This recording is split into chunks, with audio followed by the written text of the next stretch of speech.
أعوذ بالله من الشيطان الرجيم بسم الله الرحمن الرحيم وعلم آدم الأسماء كلها ثم عرضهم على الملائكة فقال أنبئوني بأسماء هؤلاء إن كنتم صادقين. അസ്സലാമു അലൈക്കും വറഹ്മത്തുള്ളാഹി വബറകാതുഹു. സൂറത്തുൽ ബഖറയുടെ 32-ാമത്തെ വചനമാണ് നിങ്ങളിപ്പോൾ ഇവിടെ ശ്രവിച്ചത്. ഹസരത്ത് ഖലീഫത്തുൽ മസീഹ് സാനിയ റളിയല്ലാഹു തആല അൻഹുവിൻ്റെ തഫ്സീർ കബീറിനെ ആസ്പദമാക്കിയാണ് ഈ ആയത്തിനെക്കുറിച്ച് നാം ഇന്ന് ചർച്ച ചെയ്യാൻ പോകുന്നത്. ഇതിൻ്റെ അർത്ഥം ഇപ്രകാരമാകുന്നു: അവൻ ആദമിന് എല്ലാ നാമങ്ങൾ പഠിപ്പിച്ചു കൊടുത്തു. അനന്തരം അവൻ അവയെ മലക്കുകളുടെ മുമ്പിൽ വെച്ചുകാട്ടി. എന്നിട്ടവൻ പറഞ്ഞു, നിങ്ങൾ സത്യം പറയുന്നവരാണെങ്കിൽ ഇവയുടെ നാമങ്ങൾ എന്നോട് പറയുക. ഇവിടെ വഅല്ലമ ആദമൽ അസ്മാ എന്ന ഖുർആൻ വാക്യത്തിൽ അസ്മാ, അതായത് നാമങ്ങൾ എന്നതുകൊണ്ട് എന്താണ് ഉദ്ദേശിക്കുന്നതെന്ന കാര്യത്തിൽ മുഫസ്സിരീങ്ങൾക്കിടയിൽ അഭിപ്രായ വ്യത്യാസങ്ങളുണ്ട്. ചിലർ പറയുന്നത് ആദം നബിക്ക് വസ്തുക്കളുടെ പേരുകൾ പഠിപ്പിച്ചു കൊടുത്തു എന്നാണ്. ഉദാഹരണത്തിന് പാത്രം എന്നതിന് പാത്രം എന്നും കലം എന്നതിന് കലം എന്നും പഠിപ്പിച്ചു, അതായത് ഭാഷ പഠിപ്പിച്ചു കൊടുത്തു എന്നും. ചിലർ പറയുന്നത് എല്ലാ ഭാഷകളും പഠിപ്പിച്ചു കൊടുത്തു എന്നാണ്. എന്നാൽ ഈ വ്യാഖ്യാനങ്ങൾ യുക്തിക്ക് വിരുദ്ധമാണ്. ആദം നബിക്ക് തൻ്റെ സന്തതികളുടെ പേരുകൾ പഠിപ്പിച്ചു കൊടുത്തു എന്നും ചിലർ പറയുന്നു. അല്ലാഹു സുബ്ഹാനഹു വ തആല എന്ത് പേരുകളാണ് അല്ലെങ്കിൽ എന്ത് നാമങ്ങളാണ് പഠിപ്പിച്ചത് എന്ന് ഈ ആയത്തിൽ വ്യക്തമായി പറഞ്ഞിട്ടില്ലാത്തതുകൊണ്ടാണ് ഈ അഭിപ്രായ വ്യത്യാസങ്ങൾ ഉണ്ടായത്. എന്നാൽ ഖുർആനെക്കുറിച്ച് നാം ആയത്തിൽ ചിന്തിക്കുകയാണെങ്കിൽ അസ്മാ എന്നതുകൊണ്ട് എന്താണ് ഉദ്ദേശിക്കുന്നതെന്ന് എളുപ്പത്തിൽ മനസ്സിലാക്കാൻ സാധിക്കും. മനുഷ്യർക്ക് സംസ്കാരസമ്പന്നരായി ജീവിക്കാൻ ഒരു ഭാഷ ആവശ്യമായിരുന്നു എന്നതിൽ സംശയമില്ല. അല്ലാഹു തീർച്ചയായും ഭാഷ പഠിപ്പിച്ചിരിക്കാം. എന്നാൽ മനുഷ്യൻ്റെ ദീനിൻ്റെയും ധാർമ്മികതയുടെയും പൂർത്തീകരണത്തിന് അത്യന്താപേക്ഷിതമായ ചില പ്രത്യേക അസ്മാ ഉണ്ടെന്ന് ഖുർആനിൽ നിന്ന് മനസ്സിലാക്കാം. അത് അല്ലാഹുവിന് മാത്രമേ പഠിപ്പിക്കാൻ കഴിയൂ. അതിനാൽ ഇവിടെ പരാമർശിച്ചിരിക്കുന്ന അസ്മാ എന്നത് തീർച്ചയായും അവതന്നെയായിരിക്കും. ഈ അസ്മാനെക്കുറിച്ച് ഖുർആനിലെ സൂറത്തുൽ അറാഫിലെ 181-ാമത്തെ വചനത്തിൽ പറയുന്നു, വലില്ലാഹിൽ അസ്മാഉൽ ഹുസ്ന ഫദ്ഉഹു ബിഹാ വസറുല്ലദീന യുൽഹിദൂന ഫീ അസ്മാഇഹി സയുജ്സൗന മാ ഖാനൂ യഅമലൂൻ. അതായത് അല്ലാഹുവിന് ഏറ്റവും നല്ല പേരുകളുണ്ട്. അതിനാൽ ആ പേരുകളിൽ അവനെ നിങ്ങൾ വിളിച്ചുകൊള്ളുക. അവൻ്റെ പേരുകളിൽ കൃത്രിമം കാണിക്കുന്നവരെ നിങ്ങൾ വിട്ടുകളയുക. അവർ ചെയ്തു വരുന്നതിൻ്റെ ഫലം അവർക്ക് വഴിയെ നൽകപ്പെടും.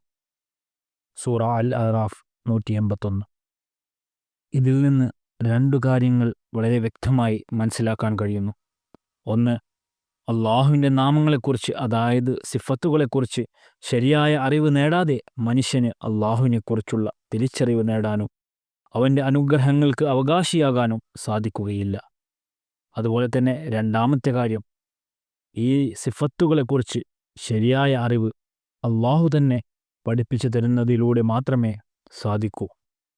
സ്വന്തം ഭാവനയും ബുദ്ധിയും ഉപയോഗിക്കുന്നവർ തീർച്ചയായും തെറ്റ് ചെയ്യുകയും അല്ലാഹുവിൻ്റെ നാമങ്ങളെക്കുറിച്ച് ശരിയായ അറിവ് നേടാതിരിക്കുകയും ചെയ്യും.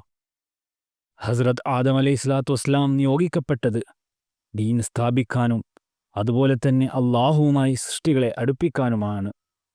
അതുകൊണ്ട് തന്നെ അദ്ദേഹത്തിന് അല്ലാഹുവിൻ്റെ ഗുണവിശേഷങ്ങൾ പഠിപ്പിക്കപ്പെടേണ്ടത് അത്യാവശ്യമായിരുന്നു. അങ്ങനെ അദ്ദേഹത്തിൻ്റെ അനുയായികൾക്ക് ഈ നാമങ്ങളിലൂടെ, ഈ സിഫത്തുകളിലൂടെ അല്ലാഹുവിനെ തിരിച്ചറിയാനും അവനുമായി ബന്ധം സ്ഥാപിക്കാനും സാധിക്കും. ഈ നാമങ്ങൾ പഠിപ്പിക്കപ്പെട്ടിരുന്നില്ലെങ്കിൽ അവർ വഴിതെറ്റിയവരും ദീനില്ലാത്തവരുമാകാനുള്ള സാധ്യതയുണ്ടായിരുന്നു.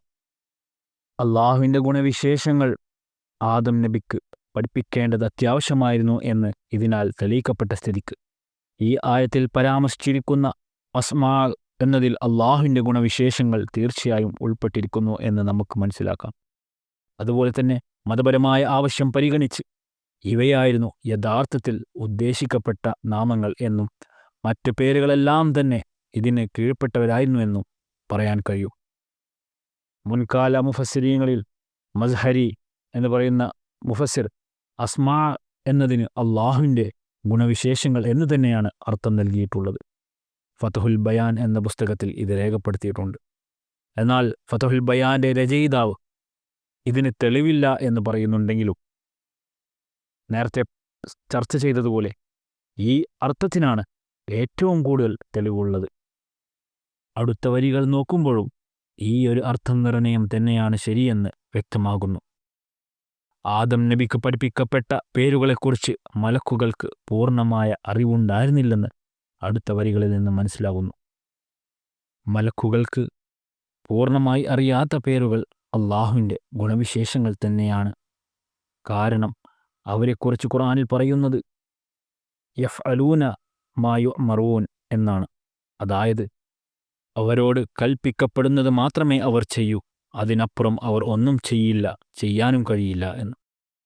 മലക്കുകൾ തങ്ങളോട് കൽപ്പിക്കപ്പെടുന്നത് മാത്രമേ ചെയ്യൂ എന്നതിനാൽ അള്ളാഹുവിൻ്റെ ക്ഷമ എന്ന സിഫത്ത്, അതുപോലെ തന്നെ സത്താർ എന്ന സിഫത്ത്, ഇതൊക്കെ തന്നെ അവർക്ക് അതിൻ്റെ യാഥാർത്ഥ്യം മനസ്സിലാക്കാൻ സാധിക്കില്ല എന്നത് വ്യക്തമാണ്. മനുഷ്യന് തന്നെയാണ് അള്ളാഹു അറിവ് നൽകിക്കൊണ്ട് അവന് ഏത് വഴിയാണ് തിരഞ്ഞെടുക്കേണ്ടതെന്ന് അവന് സ്വയം ചൂസ് ചെയ്യാനുള്ള കഴിവ് കൊടുത്തിരിക്കുന്നത്. അവൻ ചിലപ്പോൾ അനുസരണക്കേട് കാണിക്കുകയും ചിലപ്പോൾ പശ്ചാത്തപിക്കുകയും ചെയ്യും, ചിലപ്പോൾ മറവിയുടെ ഇരയാവുകയും ചെയ്യും, ചിലപ്പോൾ ശരിയായ പാതയിലേക്ക് മടങ്ങി വരികയും ചെയ്യും. അങ്ങനെയൊക്കെയാണ് അവൻ അള്ളാഹുവിൻ്റെ ക്ഷമയിൽ നിന്നും അവൻ്റെ മാർഗനിർദ്ദേശത്തിൽ നിന്നും പ്രയോജനം നേടുന്നത്.